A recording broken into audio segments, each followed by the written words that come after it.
안녕하세요. 안트기자의 밀리터리 입사 코리아입니다. KF-11 개발이 순조로운 가운데 인도네시아 언론은 연일 KF-11의 긍정적인 기사를 쏟아내고 있습니다. 인도네시아 공군 참모총장은 KF-11 개발 분담금 지급을 기술 유출 사건과 연관되어 있는 PTDI 기술자 5명의 문제 해결과 연동하여 처리할 것이라고 암시하는 발언을 했습니다. 인도네시아 내에서 KF-11에 대한 높은 평가에도 불구하고 인도네시아 정부는 끝까지 KF-11 분담금 문제를 쉽게 풀지 않으려 합니다. 오늘은 180도 달려진 인도네시아의 KF-11에 대한 평가와 개발 분담금 지급을 늦추는 이유에 대해 분석해보는 시간을 가져볼까 합니다. 한국의 KF-11 전투기 개발과 전망. 대한민국이 KF-11 전투기 개발을 위해 약 80억 달러를 투자했습니다. 대한민국 공군은 노후화된 전투기 대체를 위해 총 110대의 KF-11을 도입할 계획입니다. KF-11은 미국의 스텔스 전투기 F-35와 매우 유사한 외형을 가지고 있지만 4.5세대 다목적 전투기로 분류되며 라팔과 유로파이터 타이푼과 동급으로 평가되고 있습니다. 스텔스 성능 및 설계 특징. KF-11의 레이더 반사 면적은 1에서 0.1 평방미터 수준으로 알려져 있으며 기존 4세대 전투기보다 스텔스 성능이 뛰어난 수준입니다. 그러나 F-35보다 RCS가 크기 때문에 완전한 스텔스 전투기는 아닙니다. KF-11의 스텔스 성능은 무장 탑재 방식에서 일부 제한을 받게 됩니다. 현재 KF-11은 무장을 외부에 장착하는 방식이지만 향후 블록3 모델에서는 내부 무장창을 도입하여 스텔스 성능을 극대화할 계획입니다. 이미 기체 하부의 하드포인트는 반매립 형태로 설계되어 있으며 이를 통해 완전한 내장 무장창을 갖출 가능성이 열려 있습니다. 성능 및 운용 비용. KF-11은 슈퍼크루즈 가능 여부와 약 800km의 전투행동 반경을 목표로 달성 여부는 아직 불확실합니다. 그러나 F-414 엔진을 2개 장착하여 최대 44,000파운드의 추력을 발휘하며 기체 최대 이륙 중량은 약 38,000파운드를 고려할 때 추력대 중량비는 1.1571로 매우 우수합니다. 이 수치는 기동성과 가속력에서 뛰어난 성능을 발휘할 수 있음을 의미하게 됩니다. 운용비 측면에서 KF-11은 F-35의 절반 수준의 운영 비용을 가질 것으로 예상됩니다. 그러나 새로운 설계로 인해 노후 기종보다는 높은 운영 비용이 소요될 전망이며 이에 따라 대한민국 공군 전체 전투기 운영 규모는 다소 축소될 가능성이 있습니다. 인도네시아와의 협력 및 수출 전망. 대한민국은 인도네시아와 협력하여 KF-11을 공동 개발하고 있습니다. 인도네시아는 개발 비용의 20%를 부담하는 대가로 50대의 KF-11을 주문하고 기술 이전을 받기로 협약했으나 이후 계약 조정이 이루어졌습니다. KF-11의 수출 목표는 2028년부터 본격화될 예정이며 이라크, 필리핀, 태국, 말레이시아 등 F-50을 도입한 국가들이 주요 고객으로 삼고 있습니다.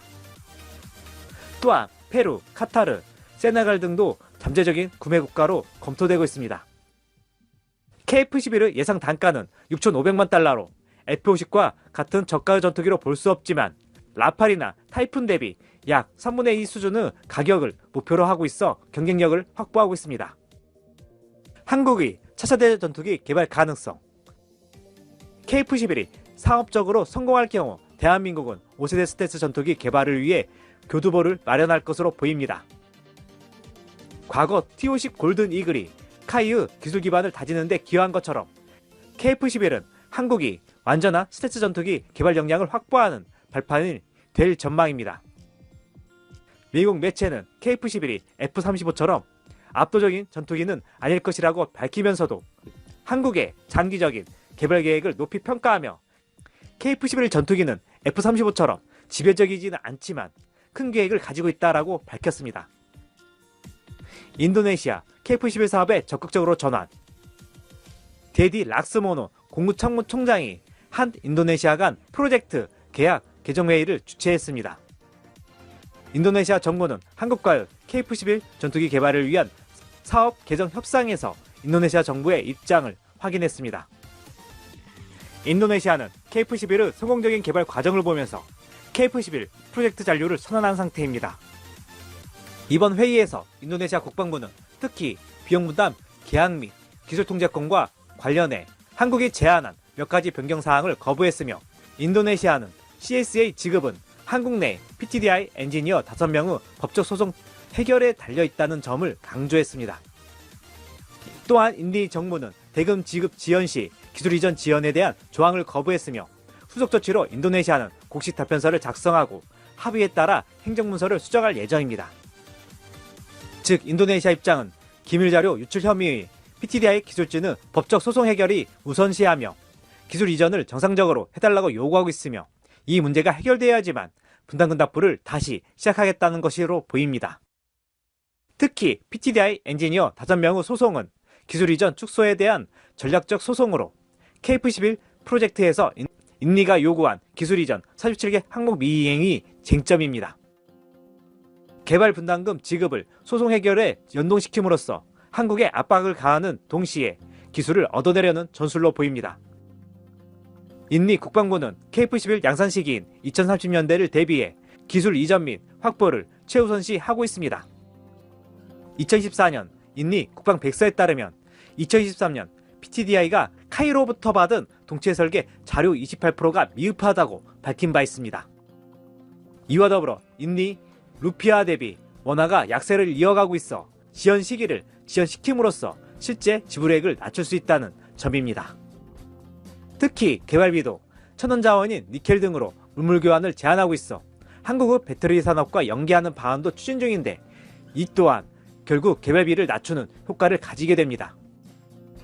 하지만 인도네시아 전략은 이미 실패했다고 봐야 합니다. 전투기 개발 과정에서 인리가 얻을 수 있었던 개발 노하우를 받는 것은 당장 분담금을 완납하더라도 사실상 불가능해졌습니다. 이미 PTDI 기술진은 기술 유출 사건과 개발비 미납으로 인해 신뢰를 잃었기 때문에 우리 정부가 내세운 것은 개발비를 내는 만큼 준다는 것입니다.